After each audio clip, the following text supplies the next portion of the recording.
Shri Shyam group of education के online platform पे एक बार फिर सभी बच्चों का स्वागत है। तो आज हम आपको कक्षा 9th विज्ञान विषय का पाठ नंबर 5वां जो अपना रनिंग में था उसके बारे में बताएंगे। तो हमारा टॉपिक चल रहा था बच्चों जंतु कोशिका और पादप कोशिका के अंदर अंतर बताने का। तो ये जो दोनों डायग्राम हैं ये पादप कोशिका का नामांकित चित्र हो गया और ये जो है वो जंतु कोशिका का नामांकित चित्र हो गया। तो पर्टिकुलर हम कोशिका के अंदर जो कोशिकांग पाए जाते हैं उनके बारे में आपको बताएंगे। तो सबसे पहले हम बात करते हैं बच्चों पादप कोशिका के बारे में। ये पादप कोशिका का नामांकित चित्र है। तो पादप कोशिका के बारे में बात करते हैं। सबसे पहले बच्चों यहाँ पे आपको ये जो गोलाकार संरचना दिखाई दे रही है ये क्या है बच्चों? केंद्रक। ये क्या है? केंद्रक। और ये जो केंद्रक का निर्माण करने वाली बारी जो झिल्ली है इसको क्या कहा जाता है? केंद्रक झिल्ली। क्या कहा जाता है इसको? केंद्रक झिल्ली कहा जाता है। और केंद्रक के बीच में जो ये जो बिंदुवत संरचना है इसको क्या कहा जाता है? केंद्रिक। यानी केंद्रक का बीच वाला भाग क्या कहलाएगा? केंद्रिक कहलाएगा। और जो केंद्रिक का बाहरी आवरण है केंद्रिक का वो कहलाता है केंद्रिक झिल्ली। क्या कहलाएगा? केंद्रिक झिल्ली। तो बच्चों ये केंद्रक जंतु कोशिका में भी पाया जाता है और पादप कोशिका में भी पाया जाता है। ठीक है। अब बात आ गई जंतु कोशिका में ये लगभग मध्य के अंदर होता है और पादप कोशिका में ये परिधि की तरफ स्थित होता है। तो ये तो बात हो गई बच्चों केंद्रक की और केंद्रिक की।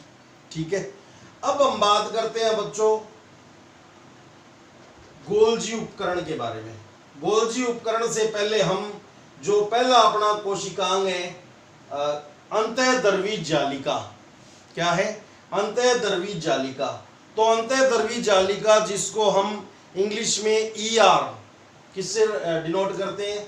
ER से भी लिख सकते हैं। ER endoplasmic reticulum. Endoplasmic reticulum इसका नाम होता है। इसको बोलते हैं अंतःद्रवी जालिका। क्या बोलते हैं इसको? अंतःद्रवी जालिका। तो अंतःद्रवी जालिका बच्चों दो प्रकार की होती है। एक तो स्मूथ एंडोप्लाज्मिक रेटिकुलम और एक रफ एंडोप्लाज्मिक रेटिकुलम।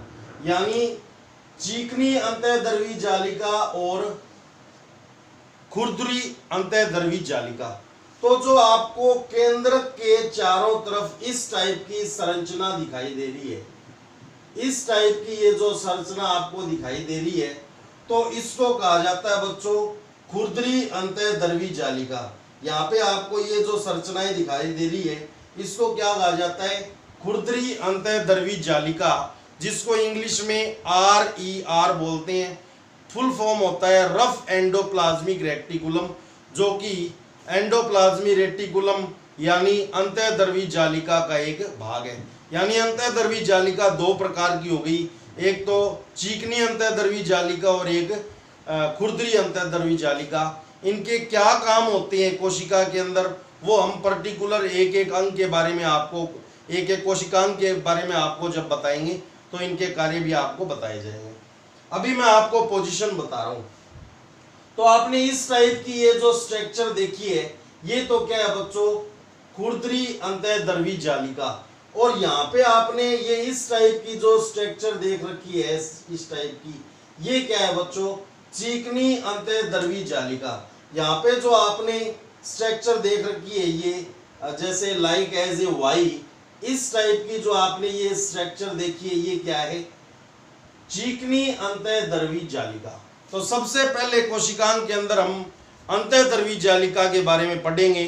तो अंतःद्रवी जालिका दो प्रकार की होगी, चिकनी अंतःद्रवी जालिका और खुरदरी अंतःद्रवी जालिका। स्मूथ एंडोप्लाज्मिक रेटिकुलम और रफ एंडोप्लाज्मिक रेटिकुलम। ओके बच्चों।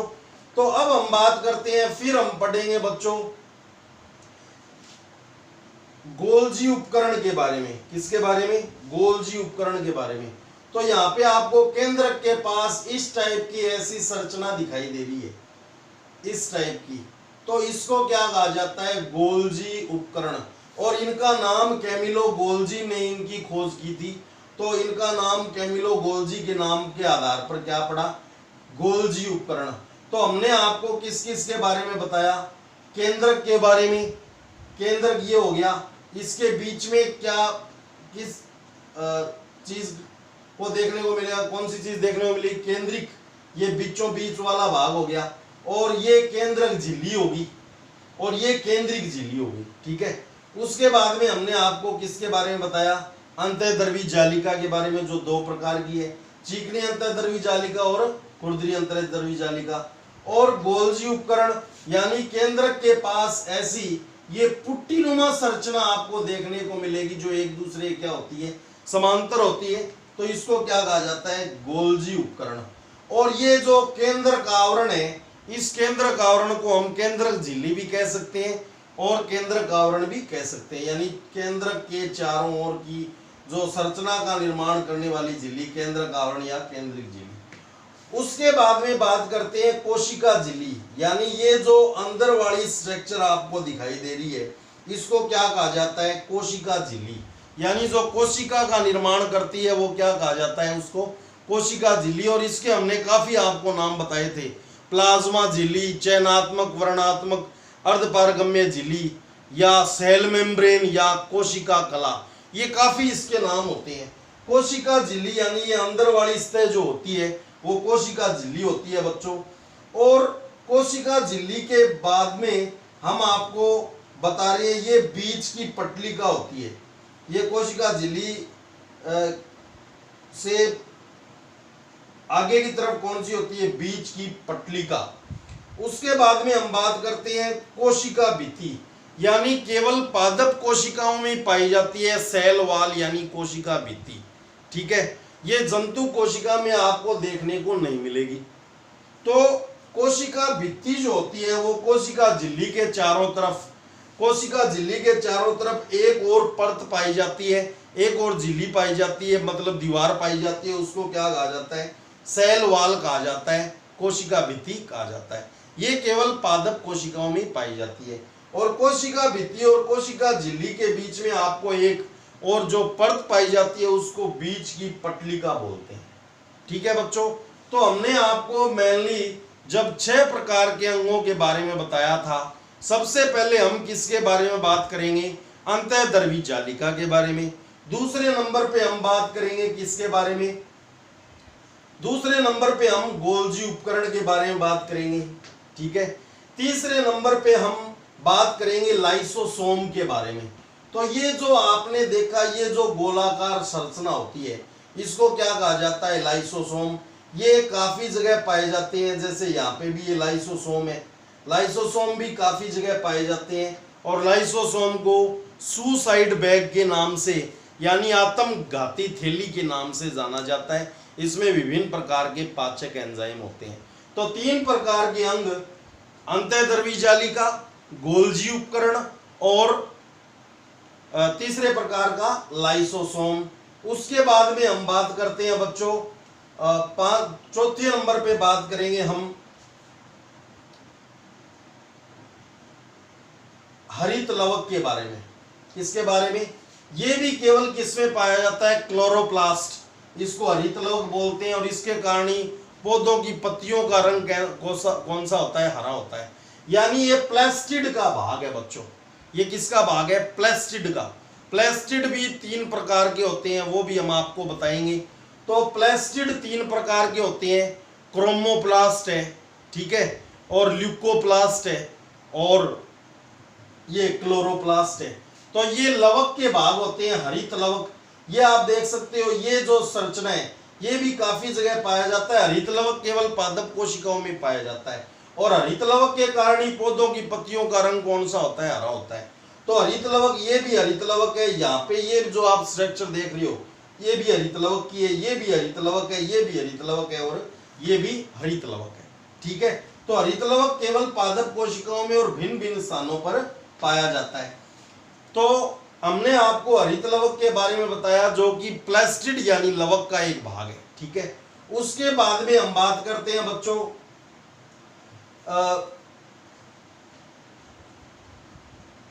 माइटोकॉन्ड्रिया के बारे में। किसके बारे में बात करते हैं? माइटोकॉन्ड्रिया को the power house of cell कहा जाता है, क्योंकि इसमें भोजन का ऑक्सीकरण होता है बच्चों। और कोशिका के अंदर जितनी भी क्रियाएं होती हैं, जैव रासायनिक अभिक्रियाएं होती हैं, उसको ऊर्जा कौन प्रदान करता है? सभी कोशिकाओं को ऊर्जा प्रदान करने का काम करता है mitochondria, the power house of cell. तो माइटोकॉन्ड्रिया भी आप देख सकते हो काफी जगह पाई जाती है। ये माइटोकॉन्ड्रिया है, माइटोकॉन्ड्रिया है, माइटोकॉन्ड्रिया है। तो माइटोकॉन्ड्रिया भी कोशिका के अंदर काफी जगह पर पाया जाता है, ठीक है। और इसको the power house of cell के नाम से जाना जाता है। तो हमने आपको केंद्रक के बारे में, केंद्रिक के बारे में, गोल्जी उपकरण के बारे में, केंद्रक झिल्ली या केंद्रक आवरण के बारे में, कोशिका झिल्ली जिसको प्लेज्मा झिल्ली भी कहा जाता है।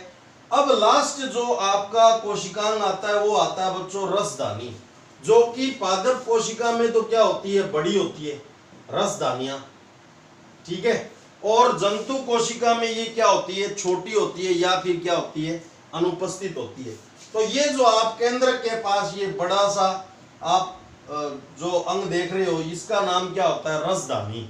क्या नाम होता है? रसदानी। तो ये हमारा लास्ट कोशिकांग रहेगा, जो कि पादप कोशिकाओं में बड़ी होती है और जंतु कोशिका में क्या होती है? छोटी होती है।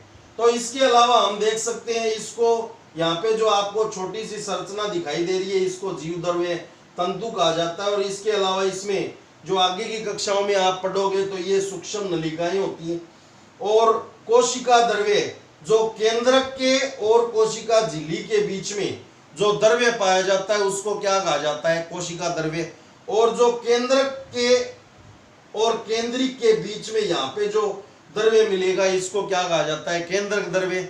और केंद्रक द्रव्य और कोशिका द्रव्य को सम्मिलित रूप से क्या कहा जाता है? जीव द्रव्य कहा जाता है। क्या कहा जाता है? जीव द्रव्य। माइटोकॉन्ड्रिया के बारे में आपको हमने बताया, हमने आपको कोशिका भित्ति के बारे में बताया, हमने आपको कोशिका भित्ति और कोशिका झिल्ली के बीच में जो एक और पटल होती है उसके बारे में बताया कि उसको बीच की पटलिका कहा जाता है। और इस प्रकार से हरितलवक जो कि प्लास्टिड का एक भाग है, तो इस प्रकार से अपना ये पूरा का पूरा जो जितने भी कोशिकांग है वो क्या हो गई? कंप्लीट हो गई। तो यहां से आप देख सकते हो लाइसोसोम है, आत्मघाती थैली, खुरदरी अंतःद्रवी जालिका, ये इस टाइप की स्ट्रक्चर होगी। इसमें राइबोसोम ज्यादा लगे होते हैं, इस कारण ये खुरदरी कहलाती है। और चिकनी अंतःद्रवी जालिका में राइबोसोम कम होते हैं। राइबोसोम क्या होते हैं वो हम आपको पर्टिकुलर अंग के बारे में जब पढ़ेंगे तब बताएंगे। केंद्रक के बारे में आपको बताया कि पादप कोशिका में ये परिधि की तरफ होता है और जंतु कोशिका में ये बीच के अंदर होता है। और केंद्रिक के बारे में, केंद्रक के बीच के जो भाग होता है उसको क्या कहा जाता है? केंद्रिक। और केंद्रिक का जो बाहरी आवरण होता है उसको केंद्रिक झिल्ली कहा जाता है, ठीक है। गोल्जी उपकरण के केंद्रक के पास जो समांतर पुट्टिकाओं का समूह होता है उसको गोल्जी उपकरण, खोज इसकी कैमिलो गोल्जी ने की थी इसलिए इसको गोल्जी उपकरण कहा जाता है, ठीक है। केंद्र का आवरण बता ही दिया। और कोशिका झिल्ली, जो कोशिका का बाहरी आवरण होता है वो कोशिका झिल्ली। और पादप कोशिका में कोशिका झिल्ली के अलावा क्या पाई जाती है? कोशिका भित्ति पाई जाती है, ठीक है। इनके बीच में क्या पाई जाती है? बीच की पटलिका। तो अब हम आपको बता देते हैं माइटोकॉन्ड्रिया के बारे में। ये 3-4 जगह आप देख सकते हो ये माइटोकॉन्ड्रिया की संरचना है। और लाइसोसोम भी, ये लाइसोसोम है, ये लाइसोसोम, सॉरी ये हरितलवक, ये हरितलवक, ये हरितलवक और ये हरितलवक। और इस प्रकार ये पादप कोशिका का आपका संपूर्ण डायग्राम कंप्लीट हो गया। अब हम बात कर लेते हैं बच्चों, इसमें भी जंतु कोशिका का ये डायग्राम है, ये पादप कोशिका का डायग्राम था। तो इन डायग्रामों को समझते हुए हम आपको वापस बता देते हैं। सबसे पहले हम उसी वे में चलेंगे, चिकनी अंतःद्रवी जालिका जिसमें राइबोसोम कम उपस्थित होते हैं। ये वाई टाइप की जो स्ट्रक्चर है ये चिकनी अंतःद्रवी जालिका, SER स्मूथ एंडोप्लाज्मिक रेटिकुलम। और उसके बारे में, उसके बाद में हम बात करते हैं किसके बारे में? ये जो बीचों बीच क्या है, केंद्रक, ये क्या होता है यहाँ पे, ये जंतु कोशिका के अंदर केंद्रक बीच में होता है लगभग, और ये केंद्रक झिल्ली होगी, ये क्या होगी बच्चों, केंद्रक झिल्ली। और केंद्रक झिल्ली के बाद में हम आपको बता देते हैं बच्चों, ये यहाँ पे जो संरचना आपको मिलेगी, ये जो आपको संरचना मिलेगी, ये क्या है, केंद्रिक, क्या होता है, बीचों बीच, केंद्रक का जो बीच का आवरण होता है वो क्या होता है, केंद्रिक होता है। और ये जो आपको इस टाइप की संरचना हमने आपको बताई थी, ये क्या होती है, खुरदरी अंतःद्रवी जालिका, यहाँ पे नाम दिया हुआ है खुरदरी अंतःद्रवी जालिका। तो ये तो चिकनी अंतःद्रवी जालिका और ये क्या होगी, खुरदरी अंतःद्रवी जालिका। ये हो गया केंद्रक और ये होगी केंद्रक झिल्ली, और ये जो पार्ट है ये क्या कहलाएगा, केंद्रिक, क्या कहलाएगा, केंद्रिक कहलाएगा, ठीक है। और केंद्रिक का जो बाहरी आवरण होता है वो क्या कहलाता है, केंद्रिक झिल्ली कहलाता है। अब हम बात करते हैं ये कोशिका द्रव्य, जो कोशिका झिल्ली और केंद्रक झिल्ली के बीच में जो द्रव्य पाया जाता है जिसमें कोशिकांग उपस्थित होते हैं, वो क्या होता है, कोशिका द्रव्य होता है। और माइटोकॉन्ड्रिया, इसमें ये माइटोकॉन्ड्रिया माइटोकॉन्ड्रिया माइटोकॉन्ड्रिया माइटोकॉन्ड्रिया, ये माइटोकॉन्ड्रिया होते हैं। और राइबोसोम, ये सूक्ष्म कण होते हैं जो अंतःद्रवी जालिका के चारों तरफ सूक्ष्म कण पाए जाते हैं, वो राइबोसोम हो गए। और ये जो छोटी छोटी आप संरचना देख रहे हो, ये गोलाकार संरचनाएं, इनको क्या कहा जाता है, लाइसोसोम कहा जाता है। और बात आ गई बच्चों, केंद्र के पास ऐसे स्टारनुमा संरचना पाई जाती है जिसको क्या कहा जाता है, तारक काएं या तारक काएं, और इसको इंग्लिश में सेंट्रोसोम कहा जाता है। क्या कहा जाता है, सेंट्रोसोम, तारक काएं। ये केवल जंतु कोशिका में उपस्थित होती है। सेंट्रोसोम इंग्लिश में क्या कहा जाता है, इसको सेंट्रोसोम कहा जाता है। और ये कौन सी झिल्ली होगी, ये होगी बच्चों प्लाज्मा झिल्ली। और ये जो आप ऊपर सूक्ष्म संरचनाएं देख रहे हो, इसको क्या कहा जाता है, सूक्ष्मांकुर कहा जाता है। और केंद्र के पास ये जो पुट्टिकानुमा समांतर संरचनाएं, ये क्या है, गोल्जी उपकरण। तो सबसे पहले हम किसके बारे में पढ़ेंगे, कौन से कोशिकांग के बारे में पढ़ेंगे, हम पढ़ेंगे बच्चों, सबसे पहले आपको हमने बताया था अंतःद्रवी जालिका, अंतःद्रवी जालिका एंडोप्लाज्मी रेटिकुलम। उसके बाद में हम किसके बारे में पढ़ेंगे, हम पढ़ेंगे गोल्जी उपकरण के बारे में। उसके बाद में लाइसोसोम के बारे में। उसके बाद में हम पढ़ेंगे माइटोकॉन्ड्रिया के बारे में। और फिर पढ़ेंगे प्लास्टिड के बारे में, और यानी लवक जिसको हिंदी में बोलते हैं। और लास्ट में हम रसदानियों के बारे में। और फिर मैं आपको एक जो राइबोसोम होते हैं उसके बारे में आपको पढ़ाऊंगा, ठीक है बच्चों। तो ये हमने पर्टिकुलर आपको माइटोकॉन्ड्रिया जो है वो अनेक जगह जंतु कोशिका के अंदर पाया जाता है, ये हमने आपको बताया, मतलब सभी अंगों की आपको मैंने पोजीशन बताई है, ठीक है। तो ये आपको डायग्राम की घर पे क्या करनी है, प्रैक्टिस। और प्रैक्टिस से ये बिल्कुल इजी डायग्राम है, 2-3 बार प्रैक्टिस करोगे तो ये आपको बखूबी समझ में आ जाएंगे। अब हमारा टॉपिक रहेगा पादप कोशिका व जंतु कोशिका में क्या अंतर होता है, ये आपने कक्षा 8 के अंदर भी पढ़ा था, ठीक है। तो मैं ये बिना डायग्राम को रफ किए आपको इन डायग्रामों के माध्यम से प्रत्येक पर्टिकुलर अंग के बारे में आपको समझाऊंगा, ठीक है।